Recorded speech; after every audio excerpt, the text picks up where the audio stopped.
You're on a date. She says, so what should we do next? Simple question, but your brain freezes. Dinner? Drinks? Walk.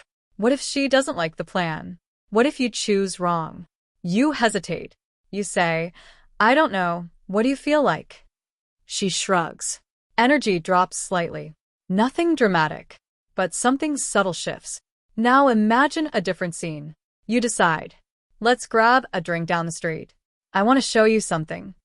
You're not aggressive, not controlling, just clear. Notice the difference? Here's your first shift. Emotional leadership is not control. It's direction without tension. You think leadership means dominance, commanding, never doubting, always certain. That's not leadership. That's performance.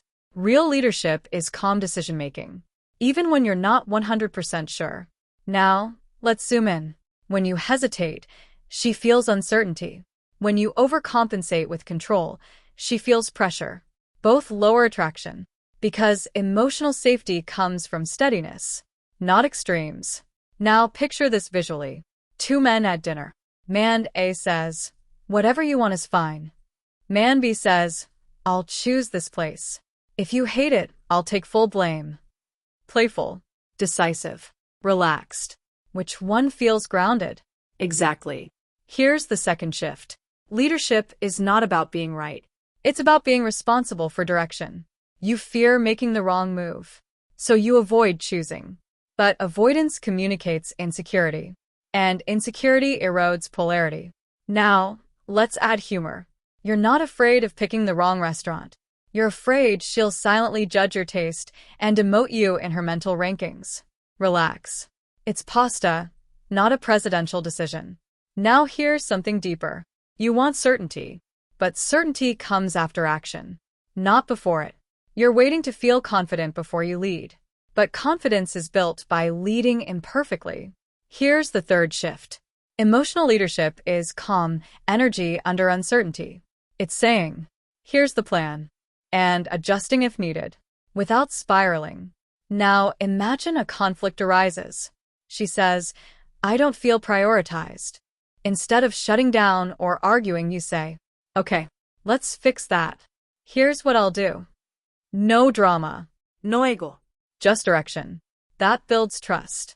Now, imagine long-term. She asks, where do you see this going? Instead of deflecting, you say, I'm intentional. I don't rush, but I move forward with purpose. That steadiness feels strong, because you're not scrambling for the perfect answer. You're grounded in process. Now, let's address the fear underneath. You don't want to admit uncertainty, because you think uncertainty lowers masculinity. It doesn't. Unmanaged uncertainty lowers masculinity. Managed uncertainty builds it. Now, let's make this practical. 3 simple rules. 1. Make the first suggestion. Always. Even if it's simple. 2. If she pushes back, don't collapse. Adjust calmly. 3. When you don't know, say, give me a second. I'm thinking. That pause shows composure, not weakness. Now, picture the final scene. You're walking beside her. Traffic noise around you. You guide her slightly with your hand as you cross the street. You choose the direction. You choose the pace. Not controlling, just aware.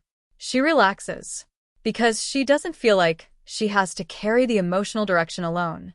That's leadership. It's subtle, but powerful. And when you lead emotionally, you don't dominate. You stabilize. In the next video, I'll break down the small daily behaviors that signal emotional leadership without saying a word. Subscribe if you're done hesitating. Watch the next video if you're ready to move with calm direction. Because leadership isn't loud. It's steady, and steady wins.